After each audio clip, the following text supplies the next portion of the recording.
자, 식품위생 식품영양관계법규 요약본 가지고 설명을 하도록 하겠습니다.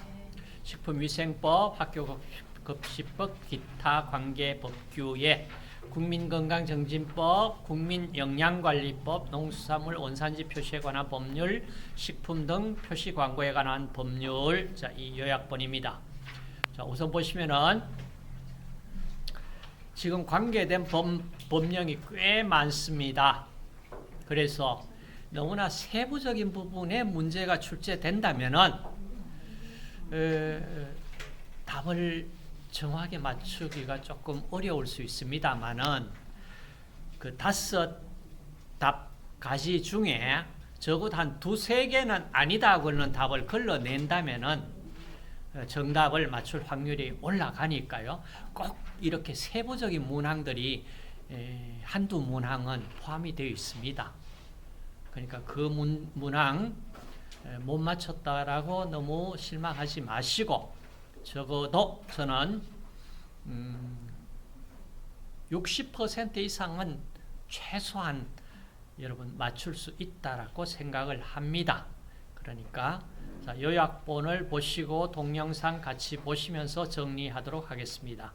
자, 식품위생법은 언제 만들어졌느냐? 제정연도가 1962년 제정되어서 지금까지 이루고 있습니다. 자, 1조, 제1조 목적, 제2조 정의는 꼭 정확하게 읽어보시고 이해를 하고 계시면 좋겠습니다. 자, 목적 한번 읽어보겠습니다.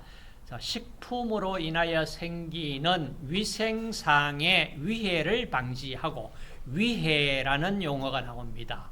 위해 뜻이 제2조 정의에 나올 겁니다. 자, 위해를 방지하고 식품 영양의 질적 향상을 도모하며 식품에 관한 올바른 정보를 제공해서 결국은 국민보건정진에 이바지함을 목적으로 한다. 자, 2조 정의의 식품이란 모든 음식물인데 아플 때 먹는 의약품은 제외하고, 자, 이겁니다. 의약품을 제외한 모든 먹고 마시는 음식물을 식품이라 합니다. 그 다음 식품 첨가물이 정의되어 있습니다. 자, 식품을 제조, 가공, 조리 또는 보존하는 과정에서 감미, 착색, 표백 또는 산화방지 등을 목적으로 식품에 사용되는 물질을 식품 첨가물이라고 합니다. 그리고 관로 속에 있는, 자, 이게 단서 조항이랄까? 자, 이 부분이 시험에 간혹 출제될 수 있습니다. 만약 기구 용기 포장을 살균 소독하는 데 사용되어서 간접적으로 식품으로 옮아갈 수 있는 물질, 그러니까 기구 용기 포장을 살균 소독하는 데 사용된 결국에 살균 소독제가 남아서 식품으로 옮아갈 수 있다. 그러면은 이거는 식품 첨가물일까 아닐까? 식품 첨가물에 들어간다 이 말입니다. 3. 화학적 합성품입니다. 자, 화학적 수단으로 원소 또는 화합물에서 분해 반응, 언더라인 하세요. 분해 반응 외의 화학 반응을 일으켜서 얻은 물질을 화학적 합성품이라 합니다. 분해 반응 외의 반응입니다. 분해 반응으로 얻은 물질을 화학적 합성품이라 합니까? 물으면 아니다 이 얘기입니다. 4. 기구란 다음 항목의 어느 하나에 해당하는 것으로 식품 또는 식품 첨가물에 직접 닿는 기계, 기구나 그 밖에 물건을 말하는데 단서조항이 있습니다. 농업이나 수산업에서 식품을 채취하는 데서는 기계, 기구나 그 밖에 물건 그리고 위생용품은 제외한다. 위생용품은 제외한다. 자, 그럼 기구는 어디에 어떨 때 쓰느냐? 음식을 먹을 때 사용하거나 담을 때 사용한다. 그 다음 식품 또는 식품 첨가물을 채취, 제조, 가공, 조리, 저장, 소분. 소분이라고 하는 것은 완제품을 나누어서 유통을 목적으로 재포장하는, 다시 말해서 소량으로 다시 포장하는 걸 소분이라고 합니다.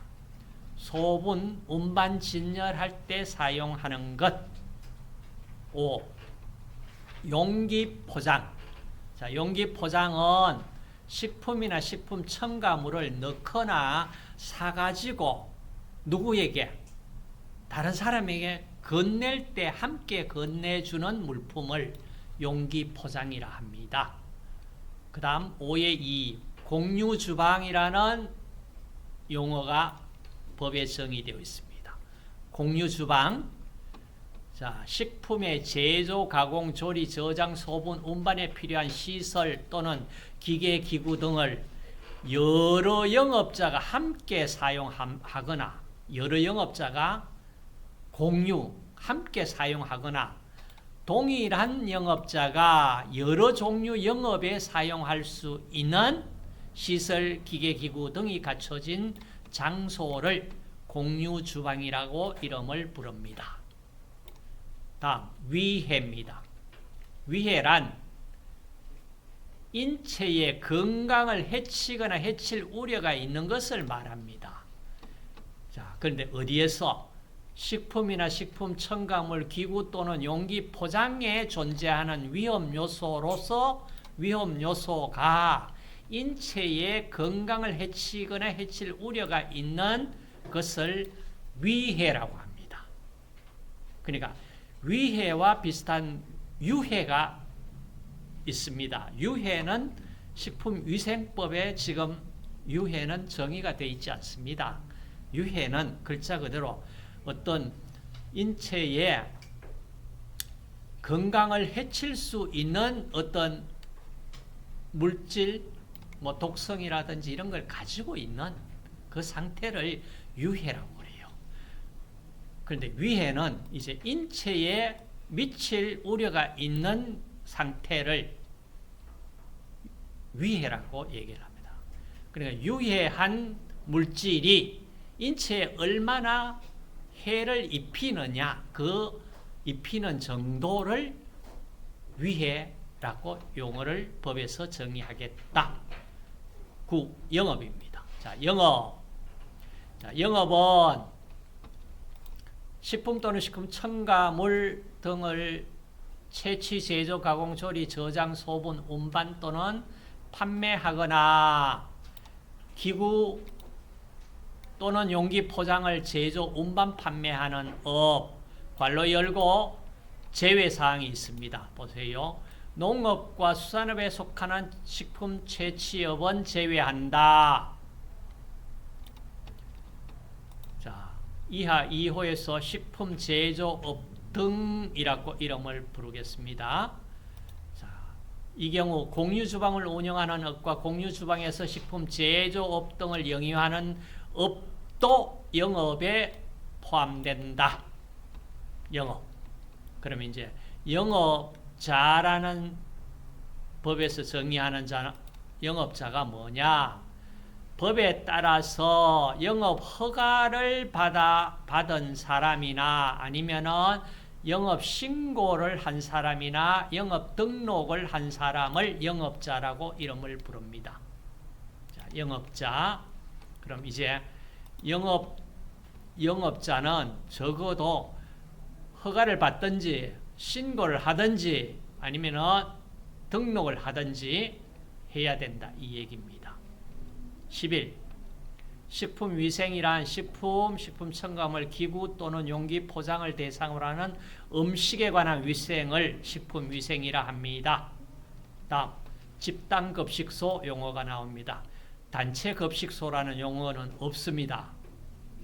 그렇죠? 집단급식소입니다. 자, 영리를 목적으로 하지 않습니다.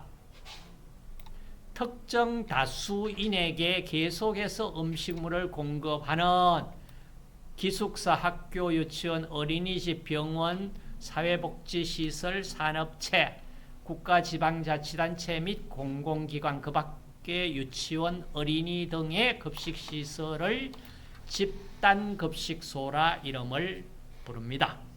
자, 그 다음 집단급식소의 시행령 2조에 보면은 집단급식소 범위가 이렇게 1회 50명 이상에게 식사를 제공하는 급식소를 집단급식소라고 범위를 정했습니다.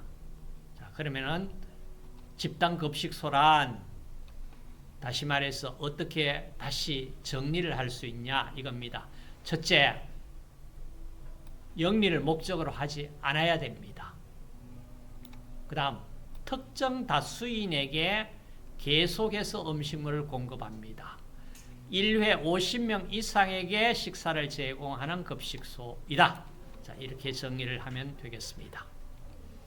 다음, 식품 이력 추적 관리란 법의 용어가 있습니다. 자, 식품을 제조, 가공 단계부터 판매 단계까지 각 단계별로 정보를 기록 관리해서 만약에 식품의 안전성에 문제가 발생했다면 빠르게 추적할 수 있도록 추적해서 필요한 조치를 취할 수 있도록 관리하는 것을 식품 이력 추적 관리라고 법에서 용어를 정의했습니다. 다음, 익히 우리가 많이 들어보신 식중독이라는 용어 정의가 법에서는 어떻게 되어 있느냐? 자, 이렇게 정의되어 있습니다. 일단 식품 섭취로 인하여 인체에 유해한 미생물 또는 유독물질에 의해서 발생한 것으로 판단되는 감염성 질환 또는 독소형 질환을 식중독이라고 법에서 정의를 합니다. 그러면 이것이 식중독 판정은 누구가 해야 되겠습니까? 이걸 판정할 수 있는 전문가 집단이 있어야 될 거 아닙니까? 예. 의료인 중에 의사, 한의사, 다른 사람은 이걸 판정을 할 수 있는 그런 권한은 없습니다. 그 다음 15. 집단급식소의 식단. 자, 급식 대상 집단의 영양섭취 기준에 따라 자, 음식 이름, 음식명, 식재료, 영양성분, 조리 방법, 조리 인력 등을 고려해서 작성한 급식 계획서를 식단이라고 합니다. 다음 제3조 식품 취급은 자, 제1항 봅시다. 누구든지 판매, 괄호 열고 판매 외 불특정 다수에게 대한 제공 포함, 그러니까 판매가 아니고 나는 그냥 여러 사람에게 나눠주려고 이렇게 취급하고 있습니다. 그건 법을 피해갈 수 있는 길이 없습니다. 그래, 누구든지 자, 식품 또는 식품 첨가물을 판매하기 위해서 나는 판매 아니다. 불특정 다수인에게 그냥 제공을 하기 위해서도 포함이 되어 있습니다. 자, 채취, 제조, 가공, 사용, 조리, 저장, 소분, 운반 또는 진열을 할 때 깨끗하고 위생적으로 하여야 한다. 제2항 영업에 사용되는 기구, 용기, 포장 깨끗하고 위생적으로 다루어야 한다. 자, 그러면 이제 깨끗하고 위생적이다. 이 용어가 참 애매하잖아요. 그러면 상세한 기준이 뭐냐? 이겁니다. 자, 규칙, 시행규칙 별표 1에 식품 등의 위생적인 취급에 관한 기준, 이렇게 기준이 설정되어 있습니다. 자, 거기에 핑크색으로 된 부분만 한번 읽어보겠습니다. 자, 식품 등의 원료 및 제품 중 부패 변질이 되고 쉬운 것은 냉동, 냉장 시설에 보관 관리해야 된다. 4. 식품 등의 제조, 가공, 조리 또는 포장에 직접 종사하는 사람은 위생모를 착용하는 등 개인 위생 관리를 철저히 하여야 한다. 그 다음 6. 채소류 취급하는 칼, 도마는 각각 구분하여 사용하여라. 교차 오염을 방지하기 위해서. 7. 유통기한, 이게 지금 유통기한입니까? 소비기한으로 바뀌었습니다. 예. 자, 소비기한으로 수정하시고, 소비기한이 경과된 식품 등을 판매하거나 판매 목적으로 진열 보관하여서는 아니 된다. 안 된다. 그러면은, 자, 이렇게 진열 보관했을 때 벌칙은 어떻게 가해질까? 벌칙 조항에 가서 한꺼번에 정리를 좀 합시다. 동영상에 벌칙도 올려져 있으니까 참고하시고 보십시오. 자, 2장 들어서 식품과 식품 첨가물 제4조. 자, 위해 식품 등 판매 금지. 1. 섞거나 상하거나 설익어서 인체 건강을 해칠 우려가 있는 것. 나머지 다 마찬가지입니다. 자, 6에 수입 금지된 것, 수입 신고를 하지 않은 것, 아니하고 수입한 것. 7.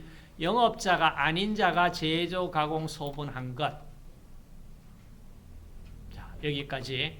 자, 여러분 보시면은 영업자가 아닌 자가 제조, 가공, 소분한 거 판매하면 안 된다 이 얘기잖아.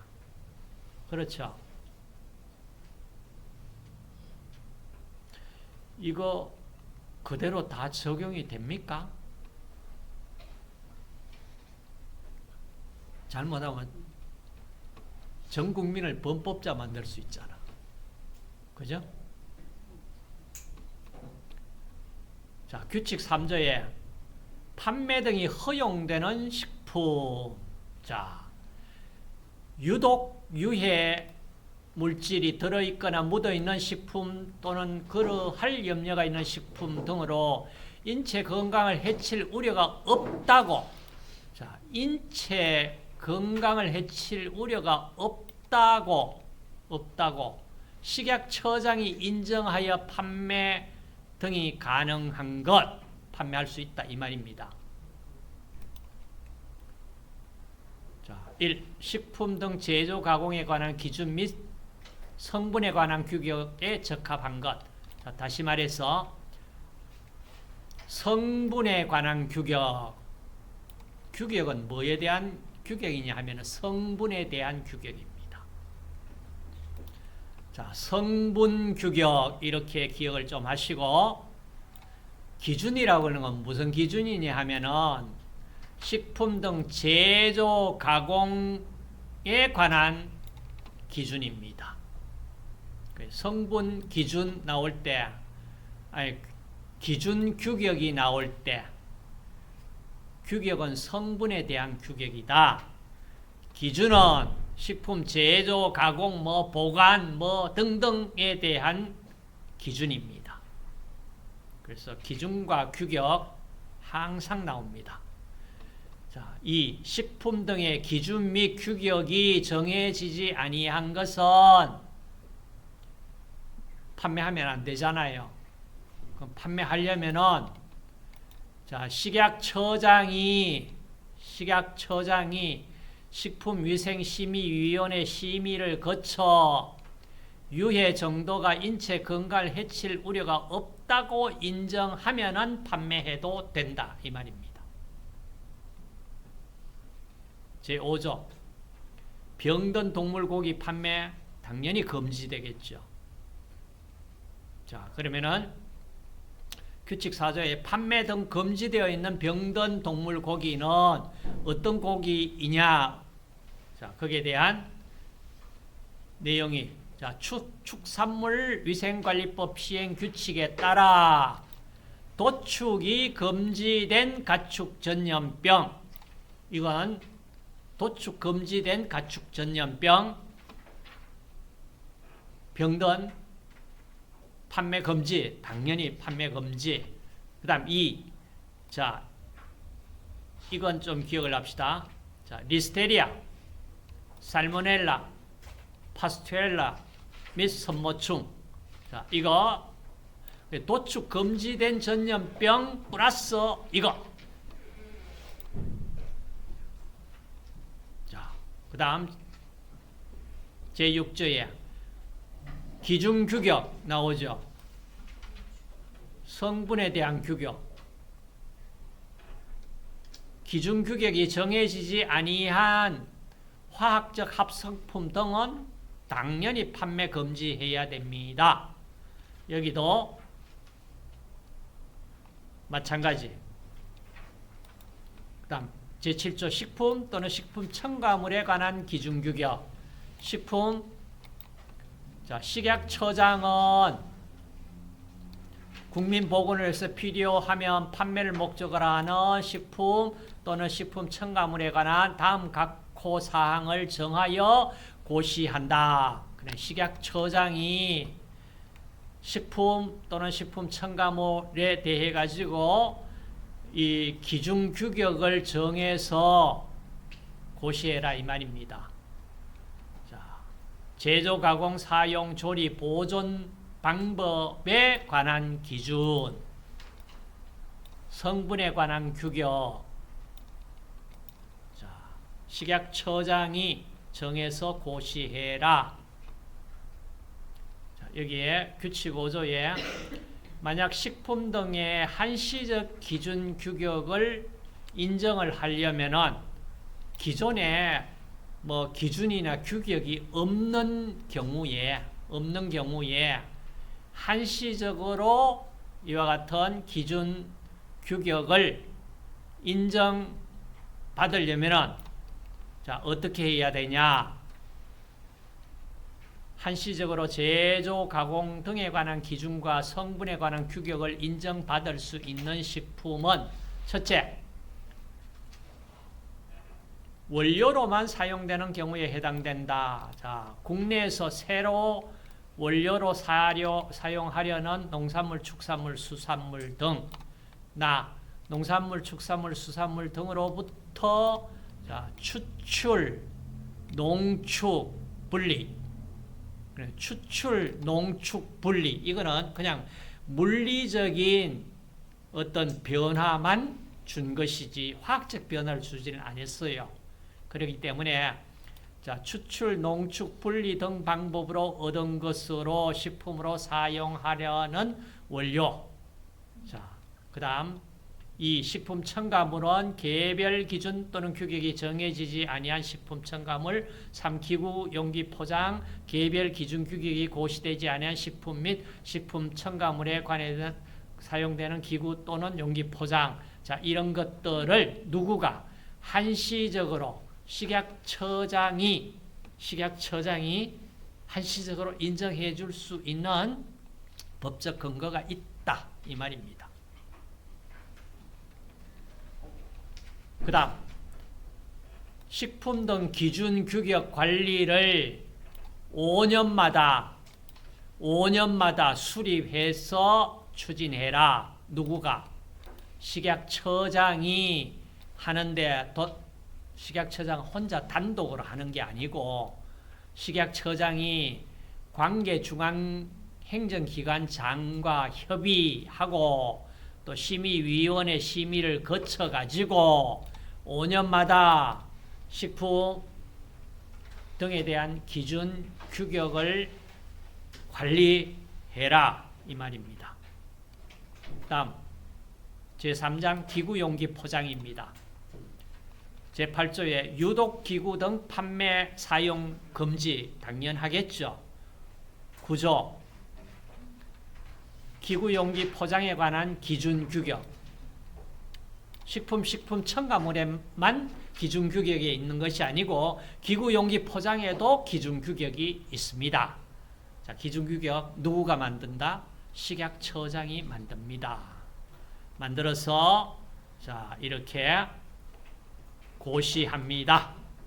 그 다음 제12조 2에 유전자 변형 식품 등의 표시. 자, 유전자 변형. 자, 이 부분 한번 좀 읽어봅시다. 제1항.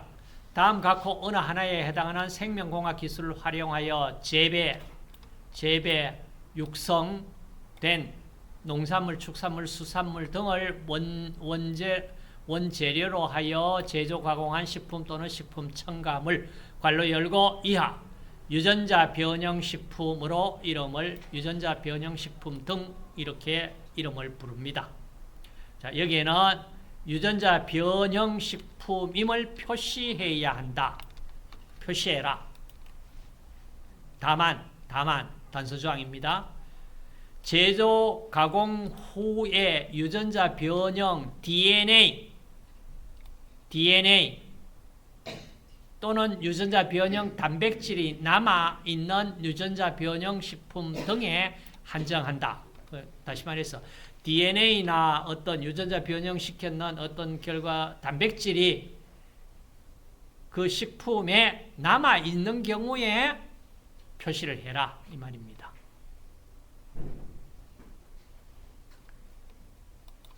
자, 제1. 인위적으로 유전자를 재조합하거나 유전자를 구성하는 핵산을 세포 또는 세포 내 소기관으로 직접 주입하는 기술, 이 분류학에 따른 과범위를 넘는 세포융합 기술.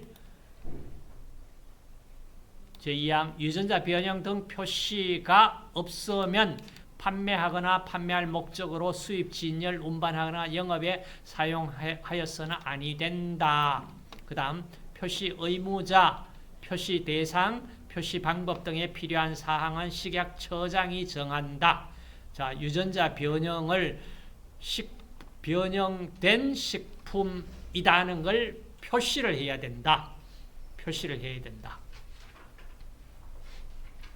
다음 제5장 식품 등의 공전. 자, 여기 왜 식품 등이냐 하면은 식품만이 아니고 식품 첨가물 공전, 기구용기 포장 공전도 있습니다. 그래서 식품 등의 공전. 자, 식품 등의 공전은 누가 식약처장이 다음 각호 기준 등을 실은 식품 공전을 작성해서 보급해라. 자, 앞쪽에 설명했는 기준 규격 정해가지고 식품 첨가물의 기준 규격, 기구용기 포장의 기준 규격 정해서 누구가 식약처장이 정해가지고 보급해서 뭐 교육도 시키고 잘 지킬 수 있도록 하라. 자, 식품 공전.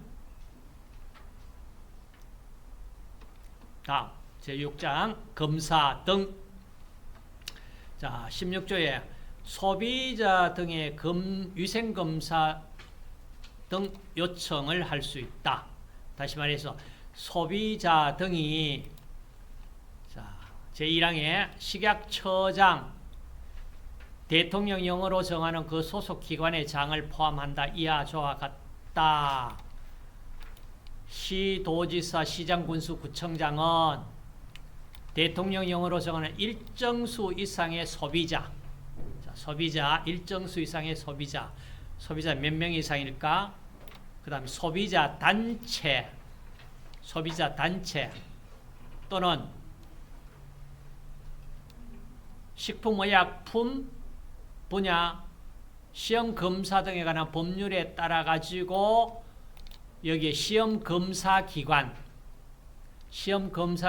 중 총리령으로 정하는 시험검사기관이 식품 등 또는 영업시설 등에 대해서 22조에 따른 출입 검사 수거 등을 요청하는 경우에 이에 따라야 한다. 그러니까 소비자나 소비자 단체나 자, 이런 쪽에서 뭔가 위생 검사를 요청을 할 수 있는 법적 근거가 마련되어 있다 얘기입니다.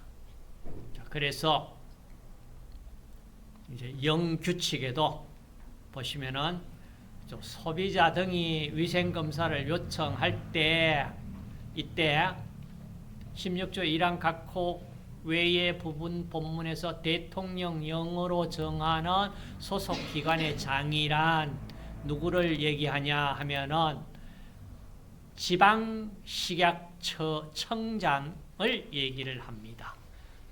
그래 식약처 각 지방에 각 지방 식약청이 있습니다. 그 청의 장을 얘기를 합니다. 그리고 대통령령으로 정하는 일정 수 이상의 소비자란 같은 영업소에 의해서 피해를 입은 몇 명? 5명 이상의 소비자. 그러니까 같은 영업소에 의해서 같은 피해를 입은 5명 이상의 소비자가 이제 위생검사 요청을 하면은 특별한 사항이 없다면 들어줘야 된다. 이 말입니다. 제18조 유전자 변형 식품 등 안전성 심사. 자, 유전자 변형 식품 등에 대해서 안정성 심사를 해야 되고 출입 검사 수거도 하고 그다음 31조에 들어가시면은 자가 품질 검사 의무입니다. 자, 식품 제1항 식품 등을 제조 가공하는 영업자는 총리령으로 정하는 바에 따라 제조 가공하는 식품 등이 제7조 또는 9조에 따른 기준 규격에 맞는지 검사를 해야 되는 의무를 가지고 있습니다. 의무를 가지고 있습니다. 자, 그리고 이 자가 품질 검사 기록서는 2년간 보관해야 합니다. 자, 2년 기억 좀 하시고 32조 식품위생감시원. 자, 식품위생감시원. 자, 32조 식품위생감시원이 있고요. 그 다음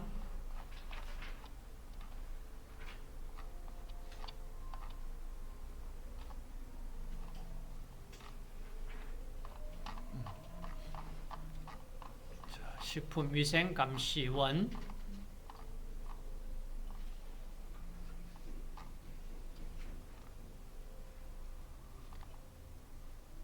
자, 어디에 식품위생감시원은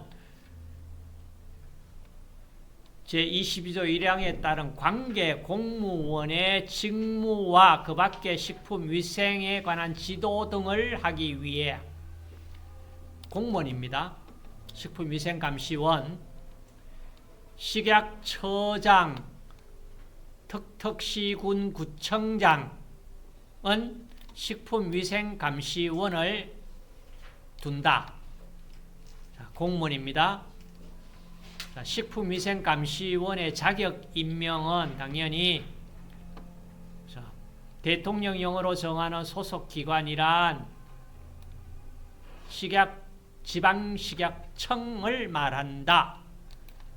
법제 32조 1항에 따른 식품위생감시원은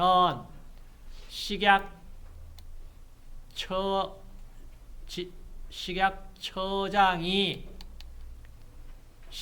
지방식약청장도 포함해서 시도지사, 시장군수, 구청장이 다음 각호 어느 하나에 해당하는 소속 공무원 중에 임명을 한다. 1번 첫째가 그러니까 여기에 식품위생감시원이니까 위생사. 왜 위생사를 영양사 면허 취득하신 분들이 왜 위생사 면허를 자꾸 이렇게 취득을 하려고 그러는지 딱 나오죠. 1순위가 위생사, 그다음 식품 제조기사 또는 영양사.